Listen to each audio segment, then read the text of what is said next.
La revolución que estalló en noviembre de 1910, encabezada por Francisco I. Madero, tenía el objetivo inicial de restaurar la normalidad constitucional interrumpida por una dictadura de varias décadas del general Porfirio Díaz.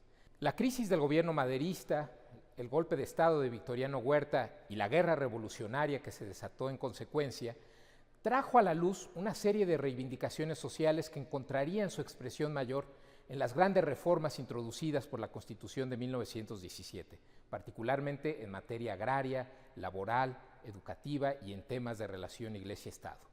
Para la Suprema Corte, la Constitución de 1917 significó la oportunidad de recuperar su independencia, de volver a ser un poder igual a los otros dos, pero también significó un desafío mayúsculo porque le tocó dar contenido, interpretar y aplicar esos nuevos poderes que se le habían dado al Ejecutivo Federal para transformar la realidad del país. Esto también pondría a la Corte en una situación muy difícil que eventualmente abriría la puerta a una nueva intervención del Ejecutivo en su vida interior mediante la reforma judicial de Álvaro Obregón de 1928.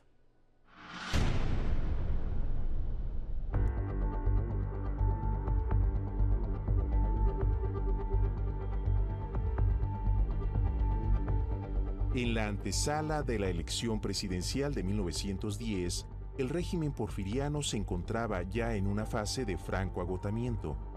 El propio Porfirio Díaz, pieza central de aquel sistema, estaba por cumplir 80 años y se resistía a dejar el poder. Cumplidas 3 décadas de la llamada paz porfiriana, México era un país muy distinto al de 1877, cuando el general oaxaqueño se había sentado en el poder. La desigualdad social había aumentado en el campo y en las ciudades y se respiraba un ambiente de encono e insatisfacción. Por lo que toca a la creciente clase media, reclamaba sin éxito oportunidades de ascenso político y social, obstaculizada en todas partes por el viejo aparato porfiriano. En noviembre de 1910, Francisco I. Madero llamó al derrocamiento del régimen, tras haber sufrido persecución y cárcel por sus ideas democráticas. Aunque el movimiento terminaría desatando una verdadera revolución social, los propósitos de Madero eran sobre todo políticos: la no reelección del presidente por una parte y el apego estricto a la Constitución de 1857 por la otra eran sus demandas centrales. Cuando pensamos en la revolución de 1910, lo que tenemos que acordarnos, al menos si lo queremos ver desde el punto de vista del presidente Madero, es que el objetivo de esta revolución en realidad era restaurar la regularidad, la normalidad constitucional. El gran objetivo de Madero es que se viva plenamente la Constitución de 1857, en su sentido más liberal y sobre todo democrático. Madero en ningún momento estaba planteando reemplazar o sustituir el orden constitucional liberal, sino más bien que fuera llevado a la práctica. Y Madero pensaba pues, que esa Constitución de 57 había sido anulada en la práctica mediante esta simulación de que se respetaba, cuando en realidad lo único que contaba era la voluntad del presidente Díaz. Entonces, bueno, estalla la revolución maderista. Madero se sienta rápidamente a la mesa de negociación y entonces Madero toma 2 decisiones que podrían ser cuestionables desde un punto de vista político. Es decir, Madero permite que subsista el ejército federal porfiriano, no lo disuelve, y también Madero dice pues, que continúe el Poder Judicial Federal tal como existía en 1910. Derrotado y exiliado el presidente Díaz, en noviembre de 1911, Madero asumió la presidencia de México. Los jefes de los ejércitos populares que habían contribuido decisivamente a su victoria, como Francisco Villa y Emiliano Zapata, se dieron cuenta de las profundas diferencias que los separaban del líder coahuilense. La revolución toma el derecho, digamos, sin una causa directa contra él. déjame explicar qué estoy tratando de decir. Cuando llega Madero, Madero no está pensando en cambiar la Constitución. Madero está pensando en hacer cambios muy precisos, el tema de la no reelección, tomar algunas reivindicaciones, pero parte de lo que le parte el corazón a Zapata, por ejemplo, es que pues, Madero no está, ¿no? Todas las expectativas que muchos bandos tenían alrededor de Madero, pues no se están cumpliendo, no se están cumpliendo con la facilidad, ¿no? Madero diría, pues voten por sus diputados y peleenlo en el Congreso, ¿no? Pero esa línea de estabilidad vista para el derecho también es importante. Para sorpresa de algunos revolucionarios y beneplácito de muchos porfiristas, el presidente Madero se dispuso a gobernar acompañado por buena parte del aparato militar y político del antiguo régimen. La Suprema Corte de Justicia no fue la excepción. Yo creo que a Madero le hubiera costado muchísimo trabajo modificar a la Suprema Corte por varias razones. Uno, creo que ideológicamente Madero suponía, hay varios discursos de esto, sobre todo en el libro de la Sucesión Presidencial de 1910, Madero creía en la legalidad. Madero, me supongo que pensaba que la Suprema Corte podía, con el cambio de régimen, aplicar la Constitución con algún grado de autonomía e independencia y generar las condiciones que la Constitución establecía. Segundo, Madero le hubiera costado muchísimo trabajo porque no tenía, yo creo que el control político para poder hacer todos estos movimientos y procesos, sustituir a los ministros porque, como decía, la Suprema Corte los integrantes de la Suprema Corte eran electos en esas elecciones indirectas de primer grado.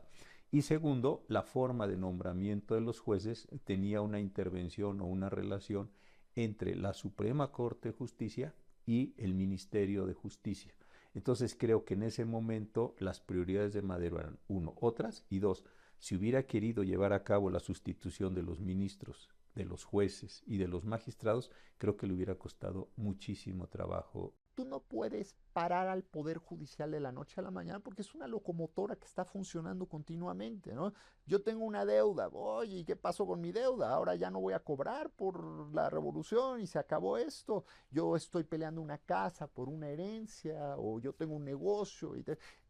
Estos casos necesitan resolverse, tarde o temprano, pero necesitan resolverse. Entonces, la aproximación de Madero va a ser, dejemos que las cosas funcionen. Y la Corte funciona, digamos, casi sin notar la revolución, por decirlo de alguna manera, a partir de la llegada de Madero en 1911. Aunque la administración maderista actuó con profundo apego a la ley, destacó también por su incapacidad para atender los agravios de los grupos populares que se habían alzado en armas, así como por su debilidad ante el viejo aparato porfiriano con el que había decidido gobernar. Acorralado Madero por los aliados del antiguo régimen, en febrero de 1913, un golpe de Estado, comandado por el general Victoriano Huerta, terminó con su vida, también con la del vicepresidente José María Pino Suárez y con su breve gobierno.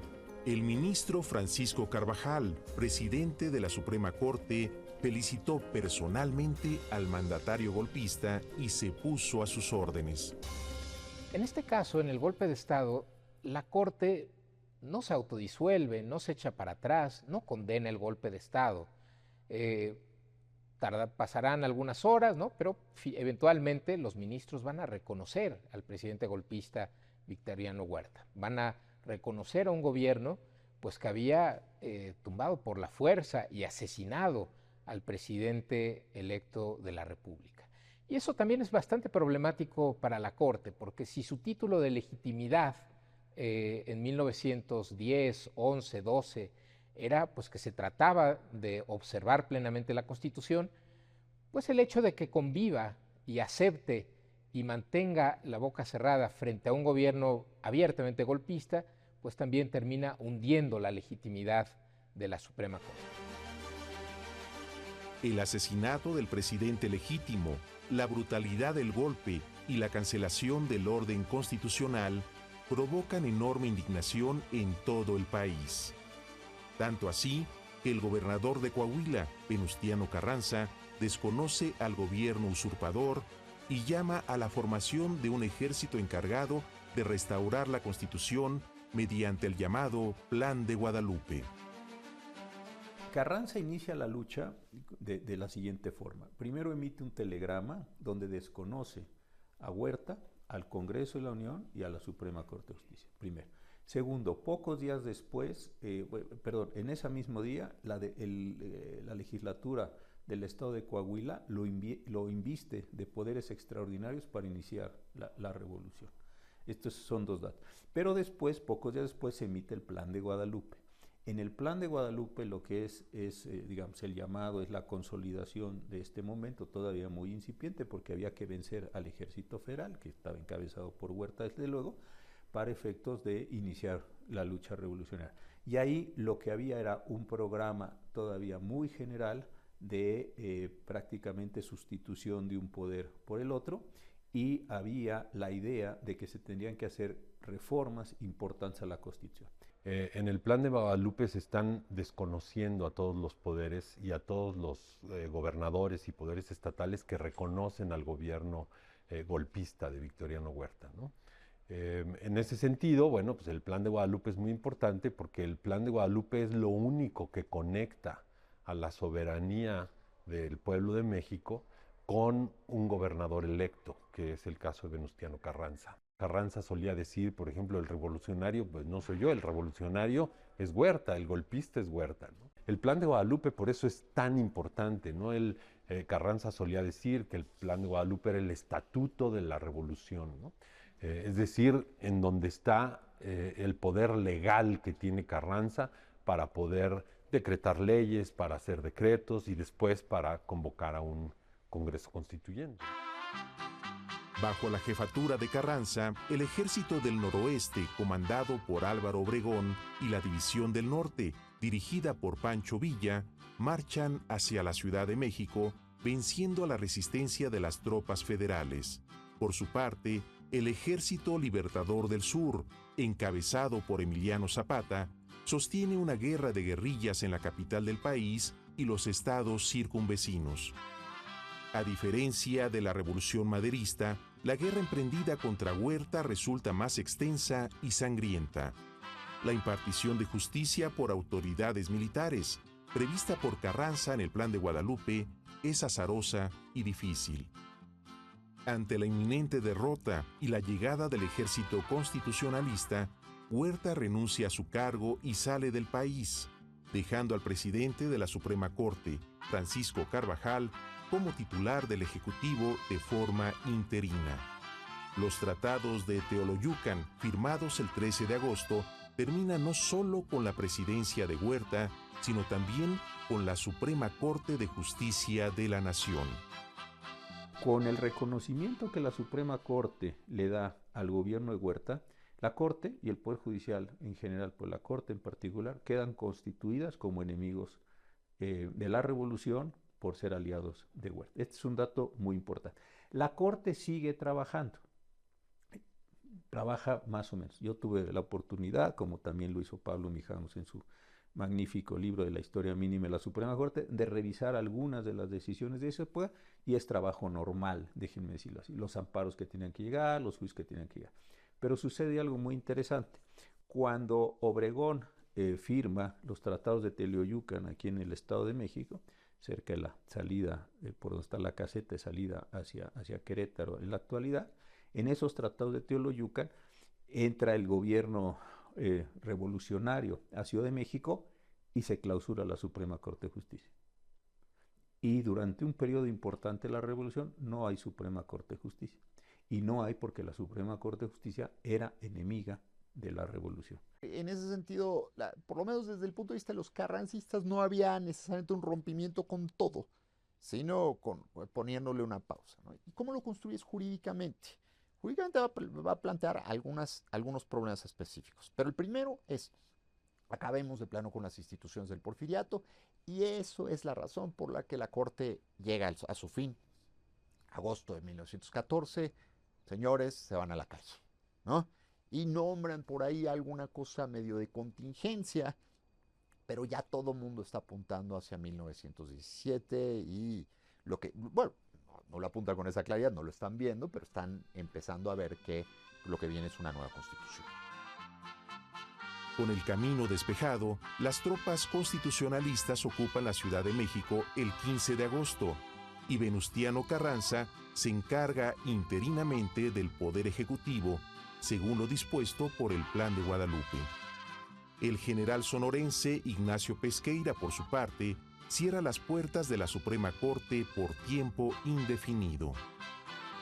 Y el decreto de Carranza de julio de 1914, justamente trata de llenar ese vacío, ¿no? ¿Y cómo lo llena? Diciendo, bueno, el Poder Judicial pues va a recaer en estos jueces militares y las decisiones últimas, las que le corresponderían a la Suprema Corte de Justicia de la Nación, entonces recaerán en el encargado del Poder Ejecutivo, ¿no? Ahora, Carranza sabe que esto es un poder dictatorial, es decir, él está encarnando el Poder Ejecutivo, el Poder Legislativo y el Poder Judicial. Él sabe que es esto, ¿no? O sea, que hay este problema. Por eso, por ejemplo, en la ley del 6 de enero dice, quien se sienta afectado tendrá 1 año para acudir a los tribunales. La conquista de la capital mexicana, no obstante, da paso a nuevos problemas, esta vez entre los propios ejércitos vencedores. Incapaz el presidente Carranza de resolver sus diferencias con Villa y Zapata, estos respaldan en Aguascalientes a una soberana convención revolucionaria que nombra a su propio presidente y otorga el mando militar a Pancho Villa, jefe de la poderosa División del Norte. Con el apoyo del victorioso general Obregón y de otros jefes al mando de tropas, Carranza cede la capital del país a villistas y zapatistas y establece su gobierno provisional en el puerto de Veracruz. Ante la presión de las demandas agrarias encarnadas en sus rivales, el primer jefe del constitucionalismo expide entonces la Ley del 6 de enero de 1915, un documento central para la procuración de justicia agraria en el país. Como jefe de un movimiento que tiene a la Constitución como bandera, para Carranza es importante también atajar las sospechas de que intenta ejercer un poder dictatorial. Con la llamada guerra de facciones entre carrancistas, villistas y zapatistas, el problema de la administración de justicia se extiende y agrava. Mientras los enemigos entran y salen de cada ciudad y de cada pueblo, lo que prevalece es la indefensión de las personas y la discrecionalidad de los jefes militares. Yo tengo una historia familiar porque mi familia vivía aquí en Coyoacán en esos años. Mi abuelo era muy joven, pero me contaba, por ejemplo, que ellos vivían en el río de Churubusco, ahí en Churubusco, y ellos quedaron a mitad del fuego entre carrancistas y zapatistas. Entonces tuvieron que vivir una semana en condiciones muy precarias, pues no había que comer ahí en el suelo. Y él contaba que asistió a algunas ejecuciones sumarias como niño, se enteraban ahí en la colonia donde vivía, de las ejecuciones sumarias que se daban por parte de las fuerzas. Entonces había un segundo modo de ejercer justicia. No era la justicia formal del porfiriato, con las leyes, etcétera, sino que el general, el comandante del grupo armado que en ese momento tenía, consideraba que una falta cometida por una persona era lo suficientemente seria como para darle palos, azotes, yo qué sé, o inclusive para fusilarlo, que es el caso. Entonces se ejecutaba ese tipo de acción porque es un momento donde el derecho no puede tener una presencia tal que pueda controlar, que pueda significar, que pueda sancionar los fenómenos, que voy a decir así, que se están observando desde el lado del derecho. Sí hay mucho espacio para la discrecionalidad y obviamente, como decía el mismo Luis Cabrera, la revolución es la revolución. Cuando hay una revolución, pues esto sucede, ¿no? No hay manera de evitar que este tipo de abusos y este tipo de discrecionalidades no sucedan. Las decisiones por venganzas, las decisiones por ambición, pues obviamente se van a dar. Ahora, ¿qué es lo que está tratando de hacer Carranza con esto? Bueno, dice, bueno, las leyes que le aplican al Poder Judicial, es decir, cómo debe ser un juicio, cómo deben de estar representados los acusados, si deben estar en la cárcel o no, si tienen derecho a salir por fianza o no tienen derecho, eso sigue vigente. Entonces, estos jueces militares están obligados a aplicar las leyes que siguen vigentes y a seguir los juicios como debe ser, ¿no? Y por eso es que sigue habiendo alguien que representa una última autoridad, como sería la Suprema Corte, en el caso de que pues estas decisiones no, o sea, alguien no esté de acuerdo con estas decisiones, ¿no? Y entonces, bueno, hay jueces de primera instancia y después eso va subiendo hasta que llega a los gobernadores militares y después de los gobernadores militares, pues uno puede apelar al encargado del Poder Ejecutivo, ¿no? Que sería el que está haciendo las funciones de la Suprema Corte.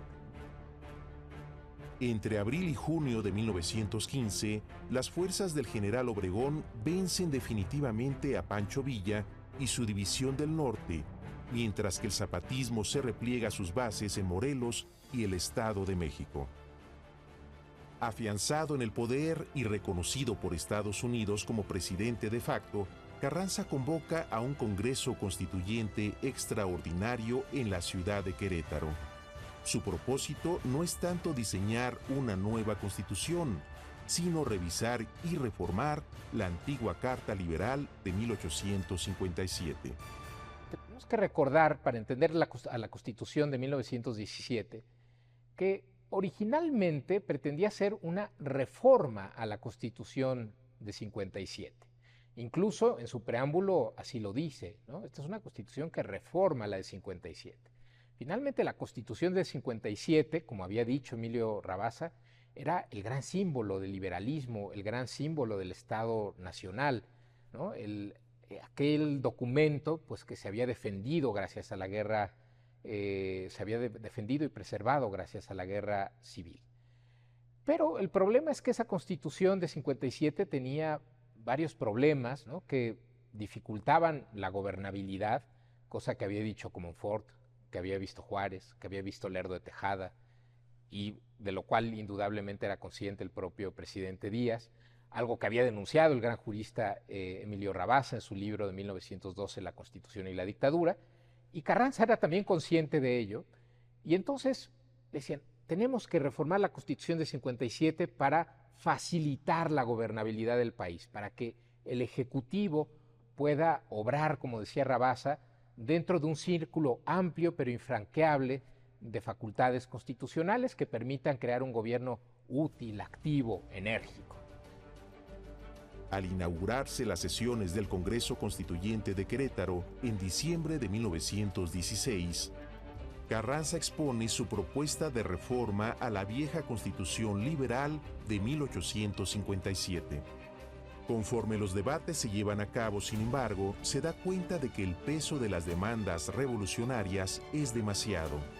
La lucha cruenta y larga, las aspiraciones y reclamos del pueblo están allí también, gritando en el recinto. Cuando el presidente Carranza, o bueno, el jefe, digamos, del ejército constitucionalista, convoca al Congreso Constituyente en Querétaro, él trata de contener un poco el contenido de lo que sería la nueva Constitución, proponiendo un proyecto a la Asamblea Constituyente. Este proyecto estaba bastante acotado en términos de derechos colectivos, de derechos laborales. Estaba el tema agrario, pero no tanto. Y como decía Ignacio Marván, un profesor querido recientemente fallecido, la revolución se metió en la Constitución, ¿no? Con una mayor, digamos, se metió más allá de lo que Carranza preveía en su proyecto, ¿no? En las discusiones de la Asamblea Constituyente. Esto produjo una Constitución mexicana, pues, revolucionaria en el tema de la inclusión de estos derechos laborales y sociales, pero que convivían con derechos tradicionales liberales, ¿no? A la propiedad y a las libertades liberales, digamos, clásicas. La Constitución que nace finalmente de un movimiento revolucionario y de una guerra civil muy cruenta, muy difícil, en la cual habían participado ejércitos populares enormes que tenían otra serie de agravios, de reivindicaciones, que iban mucho más allá de la cuestión política, del equilibrio de poderes, etc. Y que tenían que ver, por ejemplo, con el tema del campo, con el tema de los derechos del trabajador. Y entonces la Constitución de 1917 va mucho más allá de lo que habían pensado en su momento Rabasa o Carranza, ¿no? Y lo que hace esa Constitución es, mientras reforma o adapta o equilibra el sistema de división de poderes, le da al Ejecutivo Federal un papel importantísimo en la vida social y económica del país. Tienes que garantizar pues, toda la agenda agrarista, ¿no? De Zapata, de Villa a su manera, ¿no? Pero pues, sobre todo del zapatismo, que aunque son movimientos derrotados en las armas, pero no son movimientos derrotados en su agenda de gobierno, y por eso, digamos, Venustiano Carranza tiene que apropiarse de esa agenda. Tras 2 meses de intensos debates, el constituyente cierra sus sesiones y el encargado del Poder Ejecutivo, Venustiano Carranza, promulga la nueva Constitución en la ciudad de Querétaro el 5 de febrero de 1917. A medio camino entre las libertades individuales consagradas en la ley de 1857 y las demandas urgentes de la Revolución Mexicana, la nueva carta plantearía dificultades inéditas a los jueces y autoridades encargados de aplicarla en todo el territorio nacional.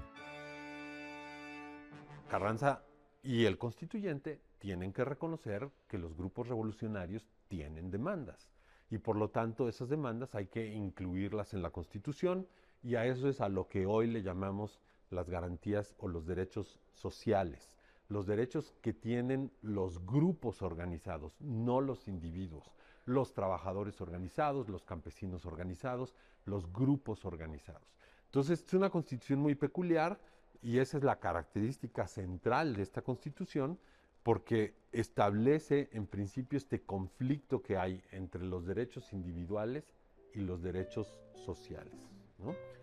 Que no había en la Constitución del 57. Puesto que la demanda de tierras por campesinos y comunidades había sido un reclamo central de la Revolución, el artículo 27 se convirtió en uno de los más importantes. Y en el artículo 27 constitucional hay un cambio muy fuerte respecto a la herencia liberal. De entrada, porque es un artículo que dice que la propiedad originaria de todas las tierras y aguas comprendidas en territorio nacional corresponde originalmente a la nación, y que la propiedad privada en realidad se trata de una especie de transmisión de dominio a los particulares. Esto es un cambio fundamental porque abre también la puerta a una regulación estatal mucho más intervencionista del derecho de propiedad. Se introduce, por ejemplo, esta cláusula según la cual el gobierno pues, puede imponer modalidades y limitaciones al ejercicio del derecho de la propiedad por razones de interés público, ¿no? Abre la puerta a una enorme regulación de la economía, ¿no? También se introducen, por ejemplo, restricciones para ciertos actores sociales y económicos, las iglesias, los bancos, ¿no? Las sociedades comerciales, por ejemplo. Pero sobre todo establece las bases del reparto agrario. Y en el artículo 27, ese generó muchos problemas de tratar de determinar qué, porque están inventando algo nuevo. Tradicionalmente se habla del derecho de la propiedad y la propiedad individual. El 27 dice la propiedad es de la nación, olvídate de la propiedad individual, es de la nación.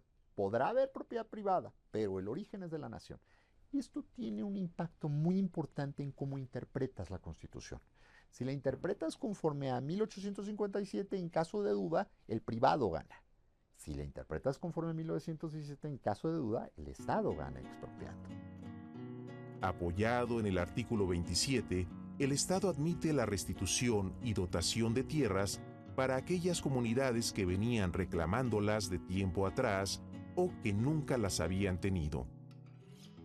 Hay una gran demanda social de romper con esa concentración de la propiedad agraria heredada del Estado liberal porfiriano, y entonces la Constitución de 1917 Dice, por un lado, quienes hayan perdido tierras, los pueblos, comunidades, núcleos de población que hayan perdido tierras por una aplicación incorrecta, etcétera, de las leyes de desamortización, pueden pedir la restitución de esas tierras perdidas. Pero no se queda ahí, ¿no? Dice, también los núcleos de población que necesiten de tierras para poder sobrevivir, para poder trabajar, pueden solicitar que les sean dotadas esas tierras, tomándolas de las haciendas, de los latifundios vecinos, siempre y cuando se respete la pequeña propiedad. Y entonces, ¿qué hace el artículo 27? Le da un poder enorme al Estado para convertirse en el gran redistribuidor de la propiedad agraria en la nación. El artículo 27 creó también un régimen especialmente restrictivo para los extranjeros.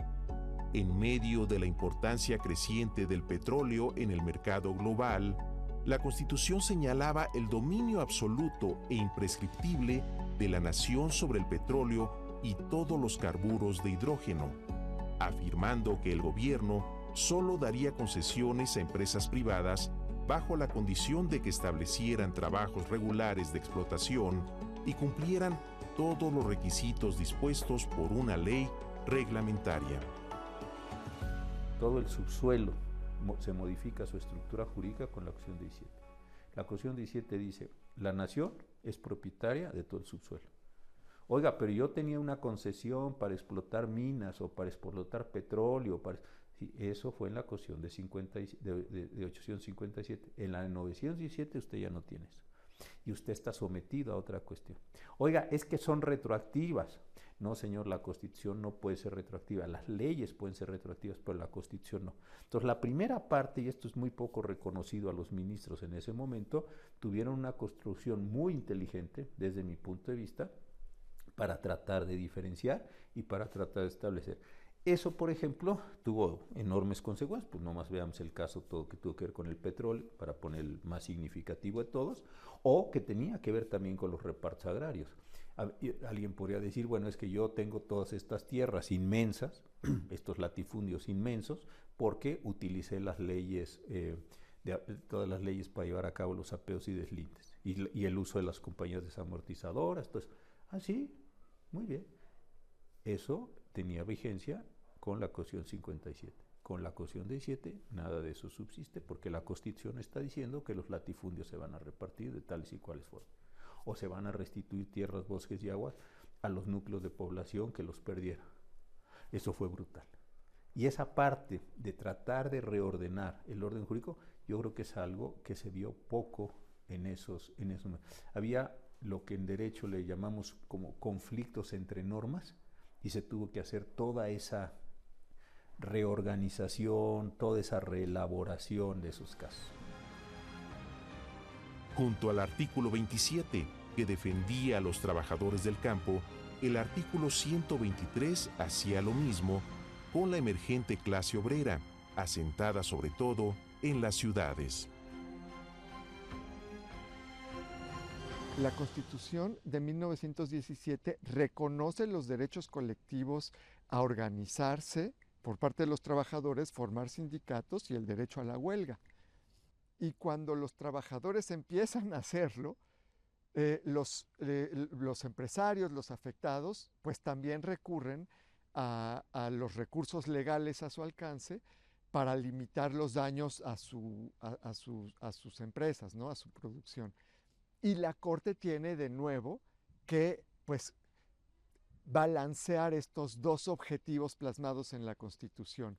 El artículo 123 introduce una institución que con el tiempo será muy importante y que a la Corte le va a costar también muchísimo descifrar, que son las juntas de conciliación y arbitraje, unos órganos integrados por representantes de los patrones, de los trabajadores y del gobierno, que iban a tener a su cargo mediar en los conflictos laborales y asegurar, pues, que fueran respetados estos derechos fundamentales del trabajo.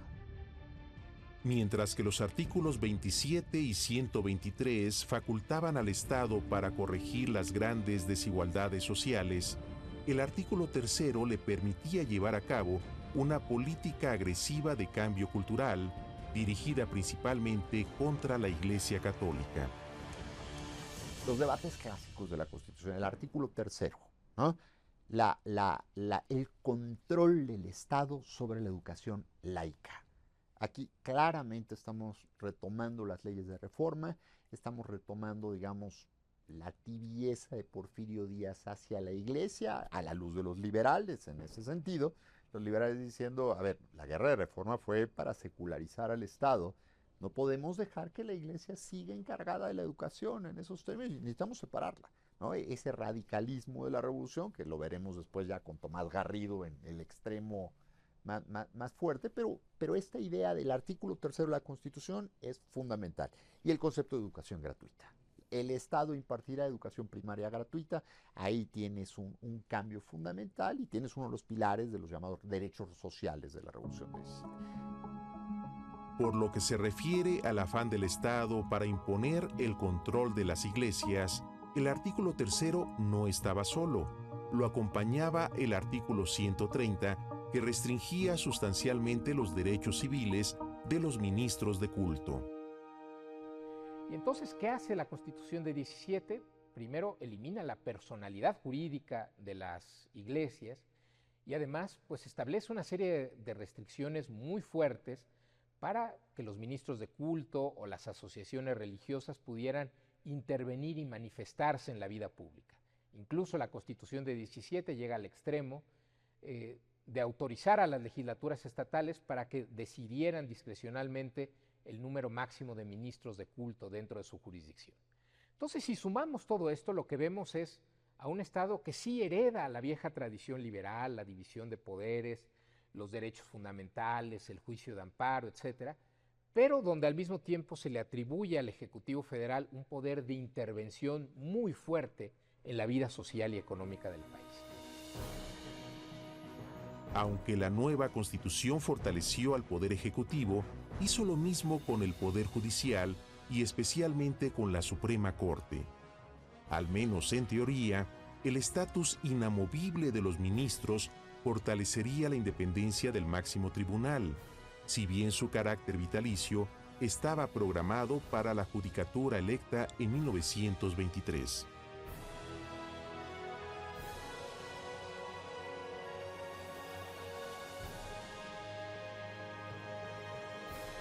Se establece que los ministros son nombrados de por vida.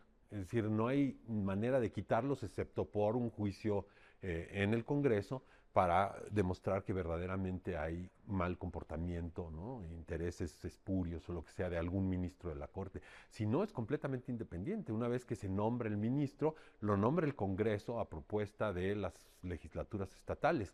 Pero una vez que es nombrado el ministro, es completamente independiente. No le responde al presidente, no le responde al Congreso, a nada, ¿no? Y eso es lo que le da esa autonomía, ¿no? a la Corte.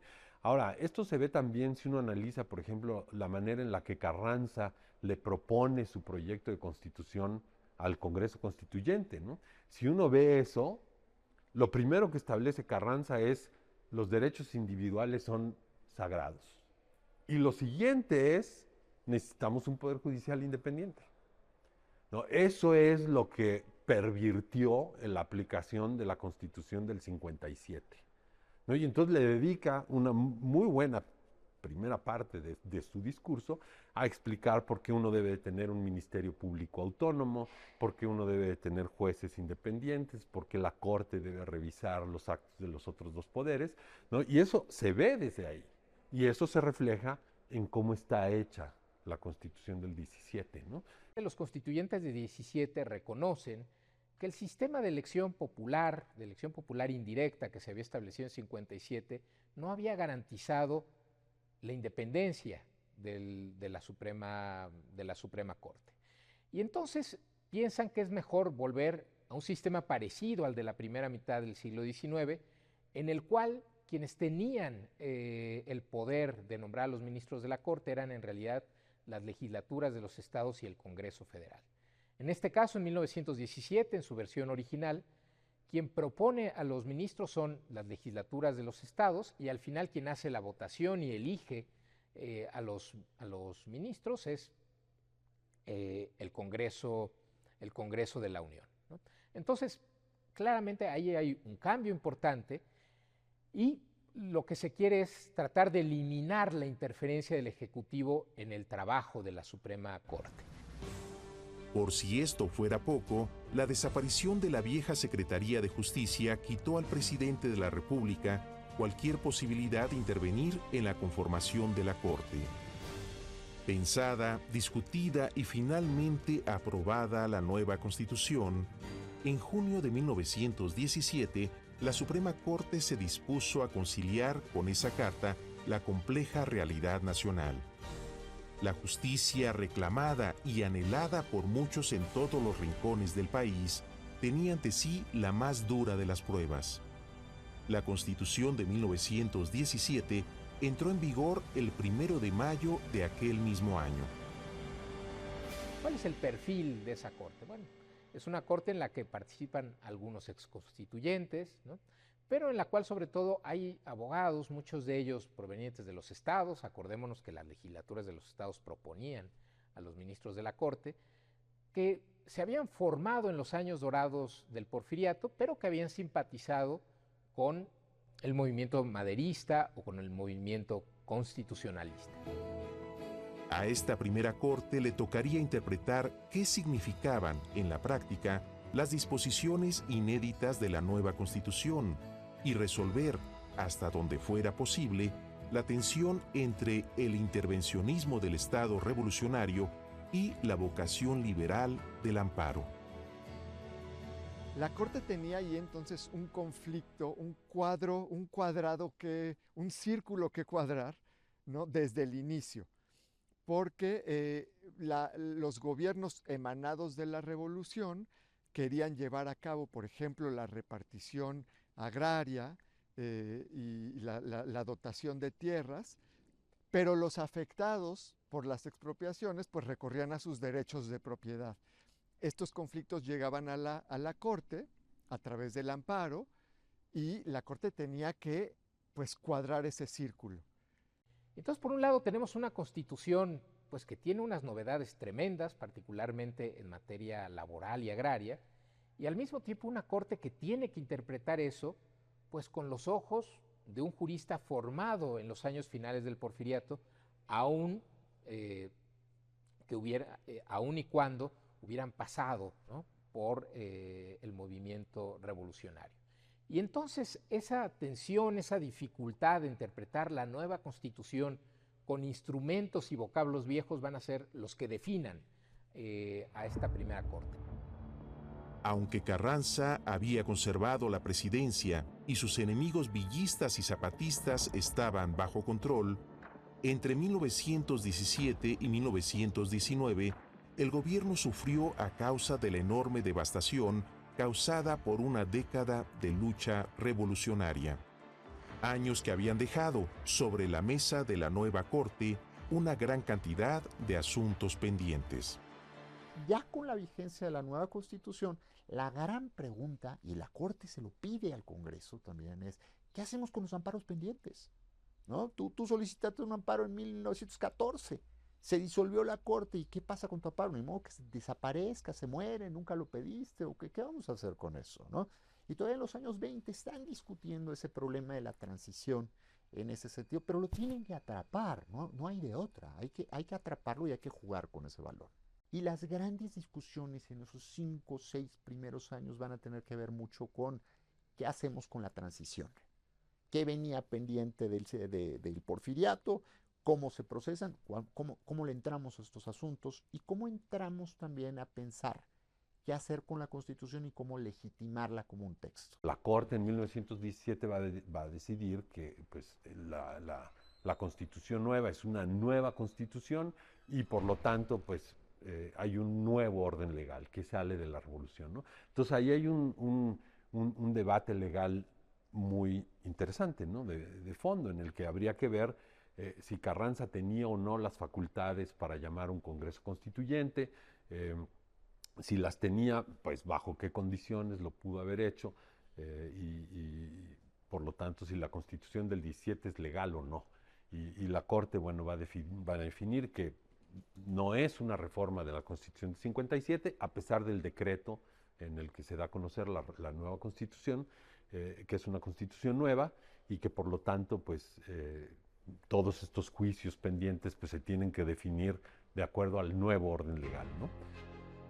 En 1919, la elección de la Segunda Corte Revolucionaria se dio en el contexto de un distanciamiento creciente entre el presidente Carranza y su viejo aliado Álvaro Obregón, quien contaba con un respaldo mayor entre el ejército, la clase media, los obreros y los campesinos.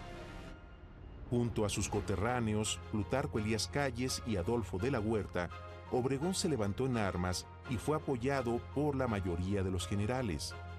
Carranza trató de huir del país, pero fue asesinado en Tlaxcalantongo, Puebla, la madrugada del 21 de mayo. Tras ganar las elecciones de octubre de 1920, Obregón se propuso transformar la revolución en gobierno, lo cual significaba impulsar con más fuerza la reconstrucción económica y la educación pública.